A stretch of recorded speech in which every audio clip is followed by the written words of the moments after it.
Yechia Melech HaMashiach, Bet Ya, l'anniversaire du Rabbi Moarash. Le Rabbi Moarash qui est le quatrième Rabbi de la lignée de Chabad.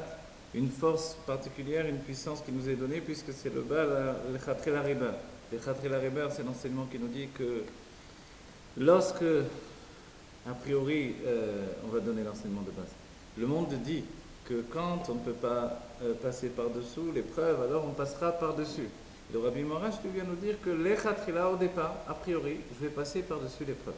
C'est-à-dire, par-dessus le monde, par-dessus les situations, par-dessus l'enfermement de la Metsiout, de l'existence, et devenir un juif de Géoula.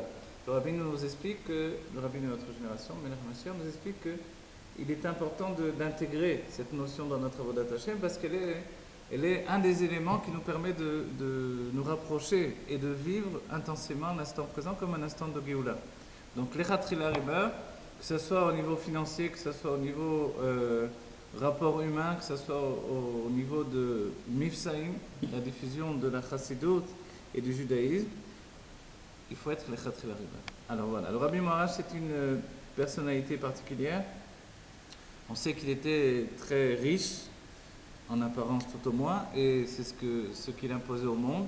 Très riche en apparence parce qu'intérieurement il avait une grande chifloute, une grande humilité. Il est lié à la mida de Netzar, à la mesure de Netzar dans les forces de la Gdusha, les attributs divins. Et le Netzar c'est la puissance, le Netzar c'est la victoire dans l'âme. Le Netzar c'est la victoire, c'est le bitachon, c'est-à-dire être sûr que Dieu va nous faire des miracles. C'est comme ça qu'on l'explique dans la Chassidut. Si quelqu'un a la mida de Netzar, alors il est sûr que Dieu va lui faire un miracle, même si peut-être qu'il n'en est pas digne. Et en fait, le Netzar est important dans le sens où il intériorise la Emouna et lui donne maintenant de rejaillir dans la personnalité comme une assurance absolue. La Emouna, c'est la foi. La Emouna, c'est ce que l'on a vécu à Pessah, ce que l'on a vécu comme un instant fugitif de Pessah qui nous a sortis d'Égypte, la foi en Dieu. Et cette foi, ensuite, il faut l'intégrer. C'était le secret du Seder, des sphirotes, des mesures du Seder, chaque élément de notre Seder. Et maintenant, quand on arrive à Netzar, alors on se retrouve avec une émouna, une foi qui est dans toute sa puissance, qui est toute la puissance du juif d'imposer au monde que nous voulons la Géoula. Donc, c'est un élément essentiel pour nous diriger vers Dieu comme une évidence dans le monde présent qui doit recevoir Mashiach. Maintenant, quand on rajoute un élément après cela, on va dire que dans l'histoire du Rabbi Moarash lui-même, on a vu qu'il était tellement fort spirituellement, il était tellement fort par rapport aux goïms, aux non-juifs, par rapport aux autorités de Russie, qu'il faisait trembler le monde. Le Rabbi nous donne un exemple dans une sikha où il nous dit le Rabbi Moarash arrivait avec une calèche et un groupe de goïms était rassemblé, de paysans, et se sont tous prosternés par terre, sans qu'il ait besoin de dire quoi que ce soit. Le Rabbi explique pourquoi, parce que brillait de sa personnalité la crainte du nom Elohim. Et si bien que les gens prenaient peur dès qu'il arrivait dans le gouvernement, lorsqu'il voulait faire un pogrom ou expulser les juifs, que Dieu préserve, alors arrivait le Rabbi Morash et puis il arrêtait les choses. Il a quelquefois fait des pressions internationales pour empêcher des pogroms, empêcher des choses terribles en Russie. Et cette personnalité-là, alors, c'est l'un des Rébim qui a pris sur lui de vivre la maladie plutôt que l'enfermement, on va dire. Le Tzemar Tzedek, son père, a dit il y avait deux choses, et on m'a donné de choisir. C'était ou l'enfermement en prison, donc arrêté plusieurs fois le Tzemar Tzedek, ou la maladie. Alors moi j'ai pris l'enfermement, et toi mon fils, il semblerait que tu as pris la maladie. Mais je ne l'ai pas su suffisamment tôt pour pouvoir l'empêcher chez toi. Et si bien qu'ensuite il a été très très malade, et ce qui n'a pas empêché que de toute sa force il a lutté pour diffuser la chassidoute et imposer le judaïsme comme quelque chose qui est un état de royauté pour le monde. Imposer la royauté du judaïsme, c'est imposer que le juif est le fils de Dieu lui-même, mais aussi en étant le fils, il est le fils du roi. Donc il est non seulement un prince, mais également, d'après le dîme du Yerushalmi, il est un roi lui-même. Alors, quand le juif est un roi, il doit imposer cette royauté au monde. Le fait d'être un roi, c'est de rétablir la royauté du roi Mashiach. Nous attendons que Mashiach se dévoile, Terefimir Mamash, va dire ça y est, on le sait, c'est le Rabbi Menach Mashiach. C'est vrai. Alors, qu'est-ce qu'on attend? On attend que chacun capitule devant cette révélation-là. On va dire quoi? C'est quoi chacun? Chacun, c'est aussi toutes les forces de notre âme. Que ce soit chesed, notre générosité, notre rigueur, notre tiferet, etc. On voit que dans Surat HaOmer, nous nous trouvons dans Tiferet de Tiferet. Et ce jour-là, c'est ce jour-là où est né le Rabbi Moirash. On connaît bien le Yom Yom, où le professeur est Beit Palout, émerveillé devant la connaissance du Rabbi Moirash et qui vient annoncer à son père le Tzemar Tzedek. Et le Tzemar Tzedek lui dit, mais de quoi on s'étonne ici, puisqu'il est né Tiferet de Tiferet. Donc Tiferet de Tiferet, c'est l'harmonie de l'harmonie. Voilà un être qui était en harmonie totale avec Dieu et qui a su imposer cette harmonie au monde. On sait qu'il vivait avec une grande richesse, une canne avec un pommeau en argent, avec des diamants, avec des semelles cerclées d'or, etc. Certains disent que, par contre, il avait des semelles euh, qui avaient tendance à toucher le sol, ses pieds nus avaient une tendance à toucher le sol plus intimement, personne ne le savait, ou des choses comme ça. Il y a une histoire, il est rapporté qu'il se déplaçait avec des lunettes noires, complètement noires, où il y avait écrit dessus un Milevado à l'intérieur. Et c'est avec ça qu'il voyait. Donc quand on entend des choses pareilles, on se dit c'est vrai, c'est pas vrai. Il y a une histoire qui est rapportée par le rabbi où une fois un non-juif, en le voyant à la fenêtre de sa maison, le non-juif lui a fait un signe obscène et le rabbi Morash a regardé, le non-juif n'a plus réussi à baisser sa main. Et puis il est mort dans la fausse souffrance avec la main en l'air. Et c'est comme ça que c'est rapporté. Le rabbi Morash n'avait pas de pitié quand on a voulu l'obliger à envoyer son fils, le rabbi Rachab, au service militaire des Russes. Donc il a tout fait pour l'empêcher. Et, et un procureur s'est levé contre lui, a voulu faire de lui un exemple et montrer que si le fils de Rabbi va à l'armée, forcément tous les juifs vont devoir y aller. Et alors le Rabbi Morash lui a dit, je te préviens, si je dois partir, m'enfuir en Eretz Israël à cause de toi, hein, alors tu le payeras très cher.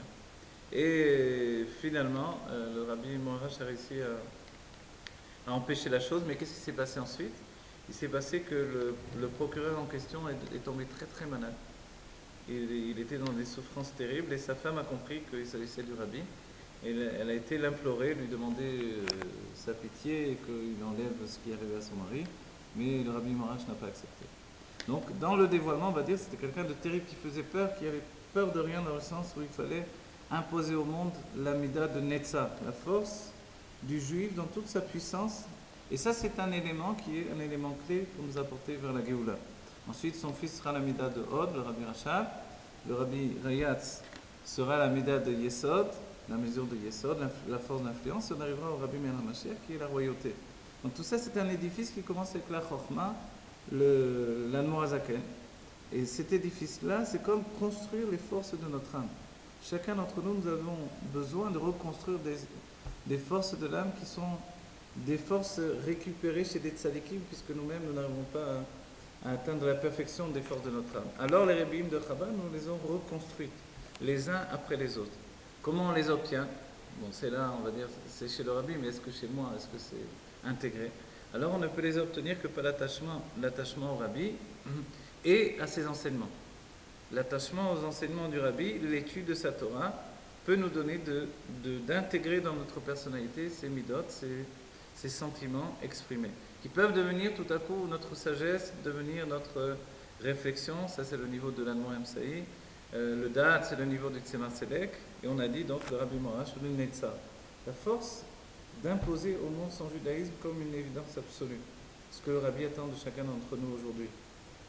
Dans la paracha, on verra le sujet des enfants d'Aaron qui sont montés comme un feu au ciel et ont laissé une enveloppe physique, une enveloppe de vêtements, une enveloppe physique. Et finalement, ils sont montés comme des anges. Ils ont fait ce qu'ils appellent Ratzov et Loshov. Ratzov et Loshov, c'est qu'il y a un mouvement dans l'âme d'aller vers Dieu, de se lier à Dieu. Et puis ensuite, on a un mouvement de retour vers le monde, comme le début de la création dans le monde de Bria, où il y a ce mouvement de va-et-vient qui est la base même du temps. Ratzo, le monde veut s'englober dans Dieu, l'être veut s'englober dans Dieu, et puis il revient à la Metziut, à l'existence. Dans les livres de Kabbalah, le Zohar et les écrits du Harizal, on verra que le travail de Nadav et Abihu n'a pas été vain et n'a pas été inutile, puisque jusqu'à aujourd'hui encore, la faculté que nous avons nous-mêmes de faire Ratzov et Shov, d'élever nos âmes vers Dieu, en fait, c'est par la force de Nadav et Abihu. Et cette force-là que nous avons nous-mêmes, alors, on va la prendre comme un véhicule euh, tendu par deux âmes qui étaient des véhicules de la volonté de Dieu. On va dire, mais s'ils étaient des véhicules, pourquoi ils n'ont pas fait la volonté de Dieu a priori? Parce que, en fait, ils nous ont montré que un matin de Torah, on aurait dû effectivement accepter de mourir pour Dieu. On aurait dû ne pas demander à Moshe Rabbeinu d'être notre intermédiaire, mais de dire d'accord, on est prêt à recevoir Dieu, même si après Anochi on est tous morts, et qu'on a dû faire Triatametim, alors on ne voulait plus recommencer. Le Harizal, dans ses écrits, le Rabbi Rachab le rapportera dans le contrat Etzraïm, alors il est rapporté que c'est un reproche que Dieu nous fait, et que Moshe nous a fait également. Vous devez accepter Dieu directement.